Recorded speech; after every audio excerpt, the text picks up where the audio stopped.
사소한 것들을 잃는 일은 참기 어려운 고통이다. 그것들이 누군가를 얼마나 사랑했는지 증명해주기 때문이다. 누군가를 가장 깊이 사랑한다는 것은 그 사람과 관련이 있는 사소한 것들을 가장 많이 알고 있다는 뜻이다.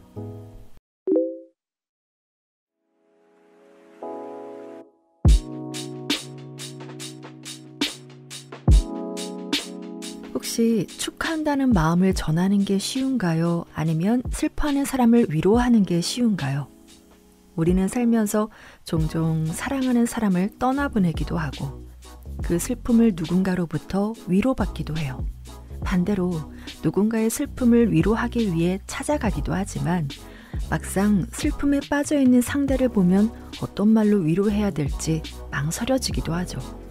슬픔을 드러내는 것보다 감추는 것이 미덕이라고 생각하는 우리 문화에서 슬픔을 능숙하게 다루는 것이 익숙하지 않은 게 당연할지도 모르죠. 하지만 슬픔은 피할 수 없는 삶의 일부분이고 오히려 자연스러운 감정일지도 모릅니다.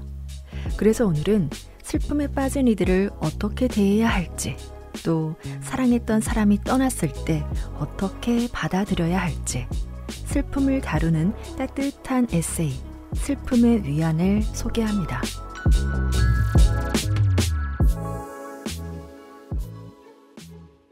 상실을 다룬 회상록을 읽거나 비통한 이야기를 들으면 삶이 얼마나 혼란스러워질 수 있는지, 한 사람은 떠나고 남은 사람은 다시 삶을 이어가야 하는 상황을 이야기하는 것이 얼마나 어려운 일인지 깨닫게 된다.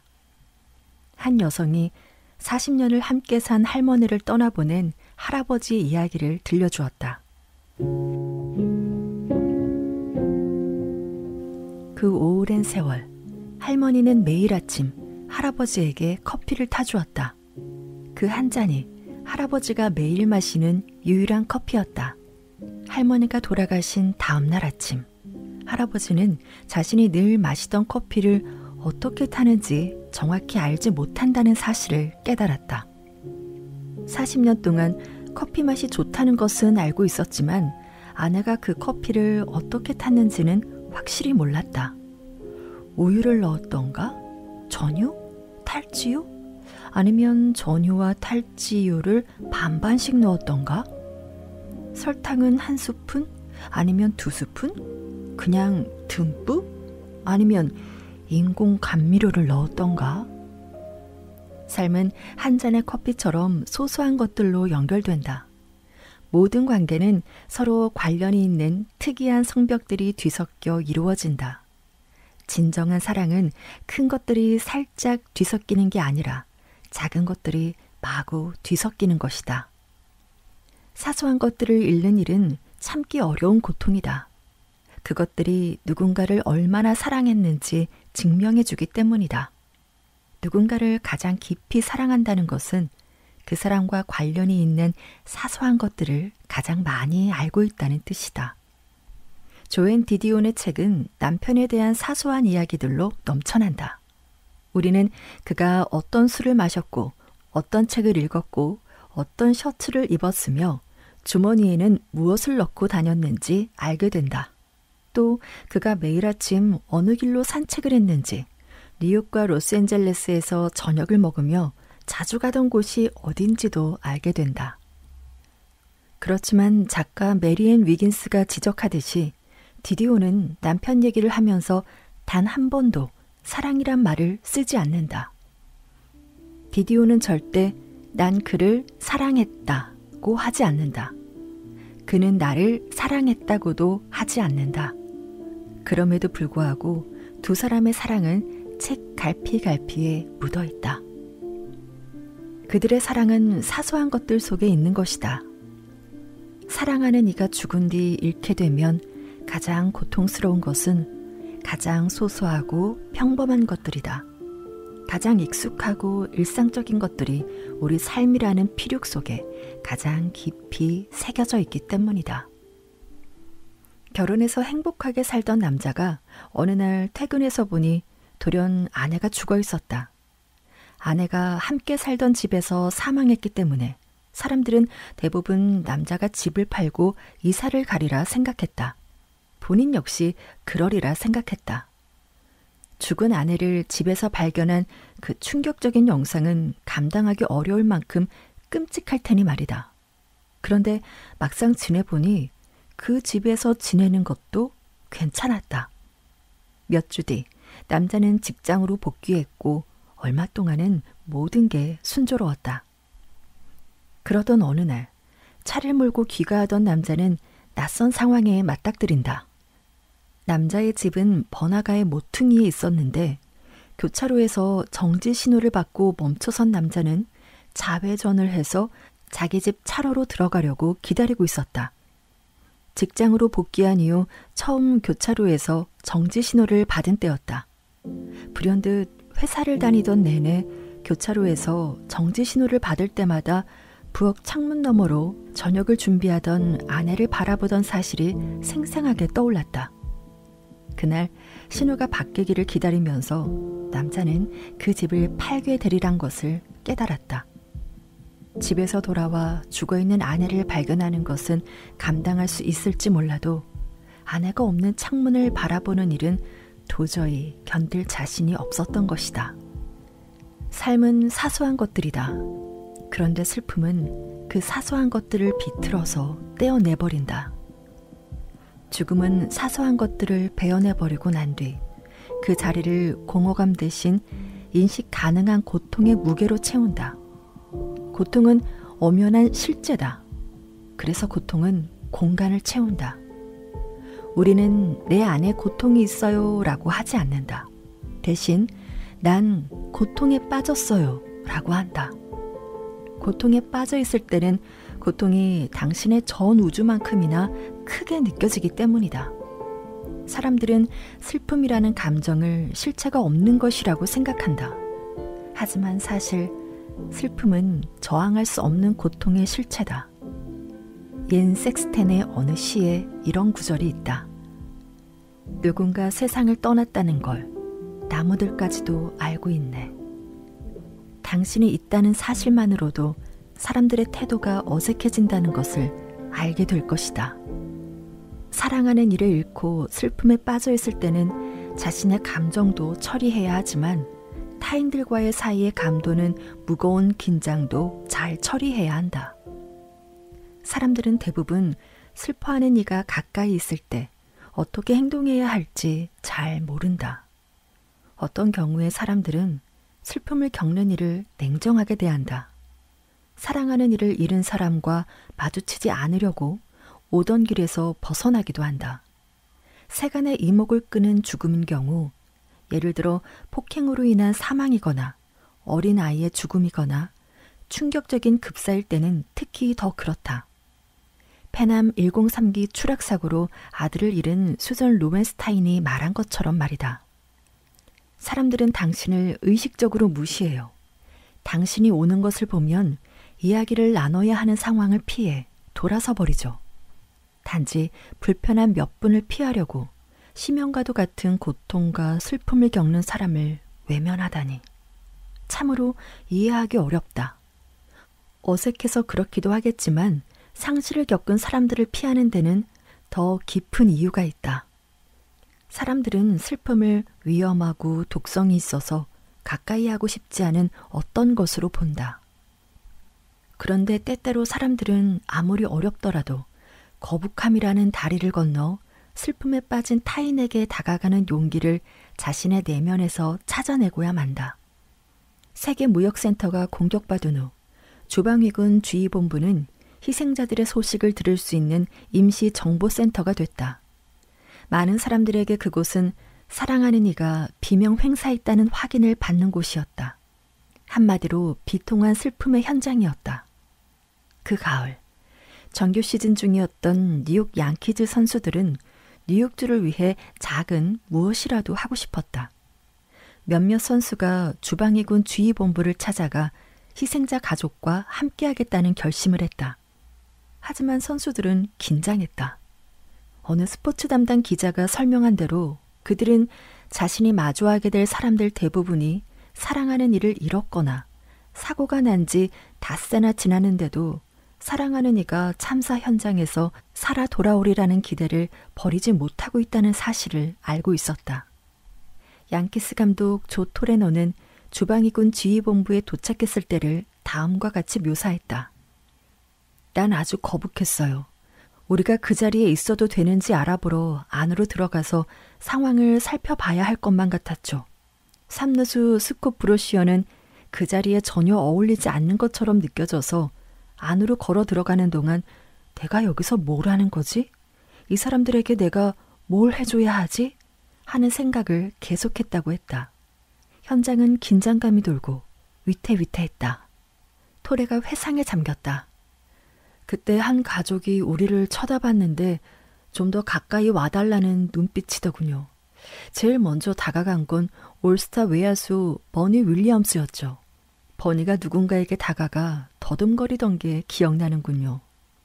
윌리엄스가 어렵게 꺼낸 말은 무슨 말씀을 드려야 할지 모르겠지만 제가 안아드려야 할 것 같군요 였다. 이를 지켜본 선수들은 하나같이 그 순간이 가장 감동적이었다고 입을 모았다. 버니 윌리엄스가 포옹을 해서 그런 건 아니다.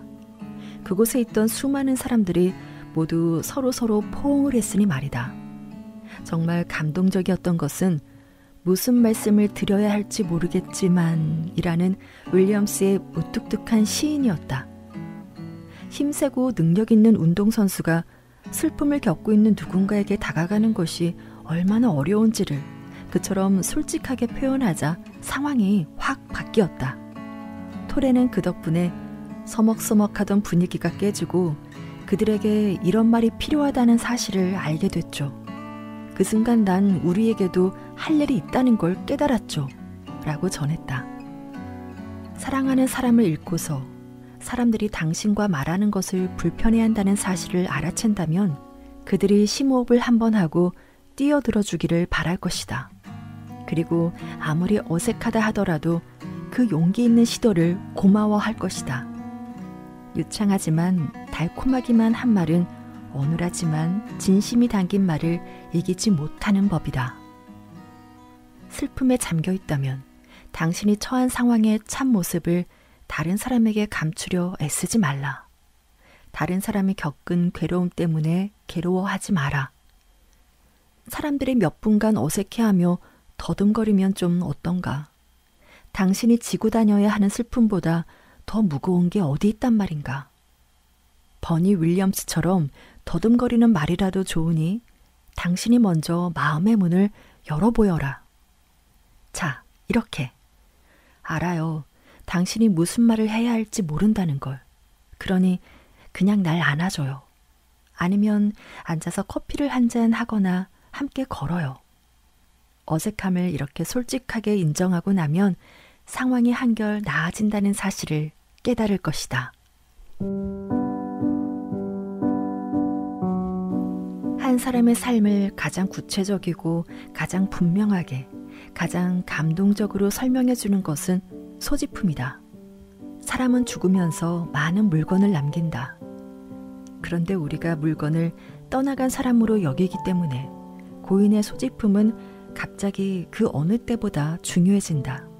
그래서 사람이 떠나고 없는데도 물건을 버리지 못한다. 사람들은 우리에게 사랑하는 사람이 세상을 떠난 뒤 그가 매일 사용한 대수롭지 않은 물건이 어떻게 강렬한 감정을 일으키는지 말해주었다. 무슨 까닭에서인지 사람들이 특별히 강한 반응을 보이는 대상은 신발이었다. 조앤 디디오는 상실에서 남편의 구두를 남에게 주는 문제를 두고 씨름한 이야기를 몇 쪽에 걸쳐 썼다. 책이 출간된 뒤 어느 기자가 디디온에게 그 구두는 결국 어떻게 됐는지 물었다.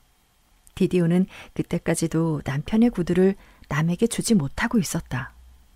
남편이 죽은 지 5년이 흐른 뒤에 한 인터뷰였는데도 디디온은 남편의 구두를 계속 간직하고 있었다.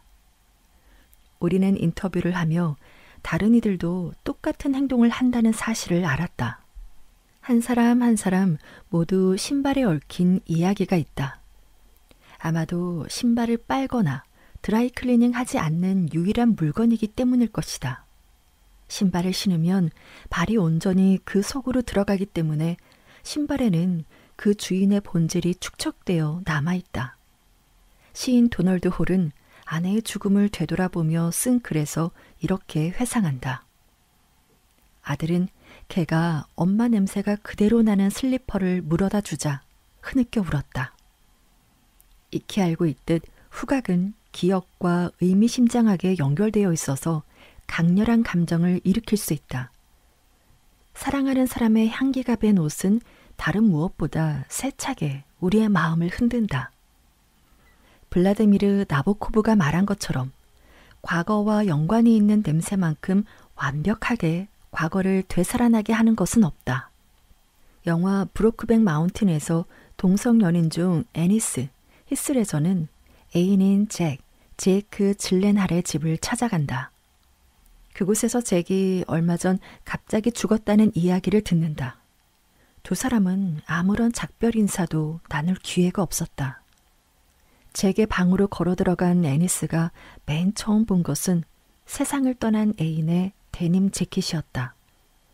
애니스는 재킷을 어루만지다 얼굴에 갖다 대고는 냄새를 깊숙이 들이마신다. 이 순간 음향이 잦아들어 관객은 히스레저의 숨소리를 듣게 된다. 리안 감독은 누군가 세상을 떠나면 그가 남긴 물건의 냄새를 맡는 것이 중요한 의미를 지닌다는 사실을 분명하게 보여준다. 이 영화를 두 번째 볼 때는 애니스가 재킷을 내려놓기 전 잠깐 잭의 부츠를 쓰다듬는 것도 눈에 들어왔다. 안경 역시 사람의 마음을 흔든다. 일부 사람들이 그렇듯 고인이 집안 곳곳에 독서 안경을 놓아두었다면 그렇게 큰 문제가 되진 않을 것이다. 하지만 안경 없는 얼굴은 상상할 수 없을 만큼 사랑하는 이의 얼굴에서 차지한 비중이 컸다면 안경은 몹시 괴로우면서도 감미로운 감정을 불러일으킨다. 개인의 소지품은 주인이 세상을 떠나고 나면 중요하다 못해 신성해지기까지 한다. 어쩌다 화장대 옆에서 무릎을 꿇고 양말 냄새를 맡더라도 당신은 미친 게 아니다. 반대로 아무 냄새도 맡고 싶지 않아도 미친 게 아니다. 절대로. 물건에 대한 반응은 사람마다 다르다. 하지만 여러모로 볼 때 사랑하는 사람이 남긴 소지품을 어떻게 처리할지 결정하는 것은 난감한 일이 아닐 수 없다. 한 사람의 온 생애가 그렇게 쉽게 마본지 상자나 큰 가방에 담긴다는 것에 충격을 받는 이들이 있을지도 모른다. 당신이 사랑하는 누군가가 트렁크 하나로 혹은 트럭 한 대 분량의 잡동사니로 쪼그라들 수 있다는 사실을 받아들이기 힘들 것이다. 당신은 자문할지 모른다. 이게 다라고? 그 사람의 전부가 고작 이거라고?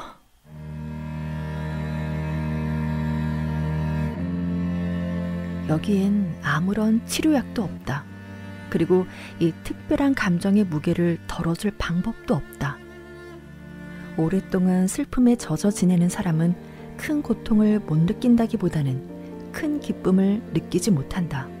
이것이 바로 방어적인 진실 여과기의 단점이다. 슬픔은 이 진실 여과기를 거부하는 중요한 역할을 한다. 우리가 아는 한 진실 여과기에 저항하는 유일한 방법은 말을 하는 것이다. 다른 방법이 없다. 비록 자신에게 뿐일 망정 어떤 식으로든 생각을 표현해야 한다. 슬픔을 아주 잘 이해했던 섹스피어는 이런 믿음을 아주 분명하게 표현했다. 슬픔을 토로하라. 그러지 않으면 슬픔에 겨운 가슴은 미어져 찢어지고 말 테니.